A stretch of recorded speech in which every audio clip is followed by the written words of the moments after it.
আজকের রেসিপি মটরশুঁটি ফুলকপি দিয়ে মুগ ডালের নিরামিষ খিচুড়ি। গুড়িয়াস কুকবুকে সকলকে স্বাগত জানাই। প্রথমে ডালটাকে শুকনো খোলায় ভেজে নেব। তারপর ডালটাকে ভালো করে ধুয়ে বেশি করে জল দিয়ে আমি কিছুটা তেজপাতা আর নুন দিয়ে আমি অর্ধেকটা সেদ্ধ করে নেব। ঢাকা দিয়ে দিলে তাড়াতাড়ি ডালটা সেদ্ধ হয়ে যাবে। এবার আমি কড়াইতে সর্ষের তেল দিয়ে ফুলকপির টুকরোগুলো ভেজে নেব। ফুলকপির টুকরোগুলো কিন্তু আগেই ভালো করে ধুয়ে জল ঝরিয়ে নেওয়া। ফুলকপি ভাজার সময় আঁচটা আমি বাড়িয়ে রাখবো। সামান্য হলুদের গুঁড়ো দিয়ে দেব, তবে এখন কিন্তু আমি নুনটা দেব না, তাহলে ফুলকপি থেকে জল ছাড়বে।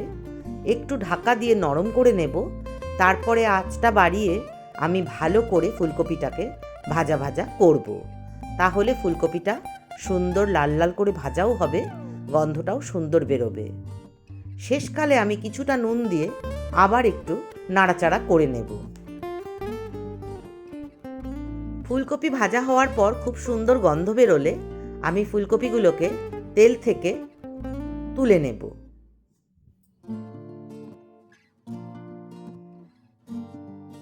ওই তেলেই শুকনো লঙ্কা ফোড়ন দেব, সঙ্গে দেব কটা তেজপাতা।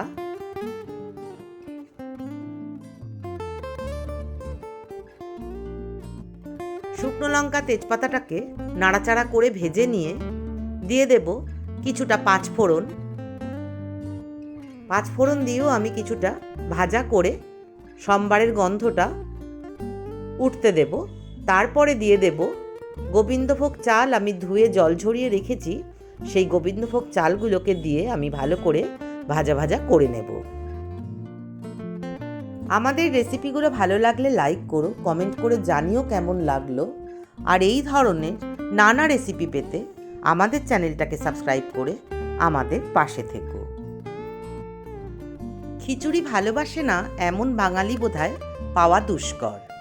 অল্প সময়ে রান্না হয়, অল্প উপকরণে রান্না হয়, আর খেতেও দুর্দান্ত। চাল ভাজা করার সময় দিয়ে দিতে হবে কিছুটা হলুদের গুঁড়ো। হলুদের গুঁড়োটা দিয়েও আমি ভালো করে ভাজা ভাজা করে নেব। তোমরা চাইলে এই জায়গায় নুনটাও দিয়ে নিতে পারো। এতক্ষণে ডালটাও কিন্তু ভালো করে ফুটে উঠেছে। এবার চেক করে নেব ডালটা 50% সেদ্ধ হয়েছে কিনা।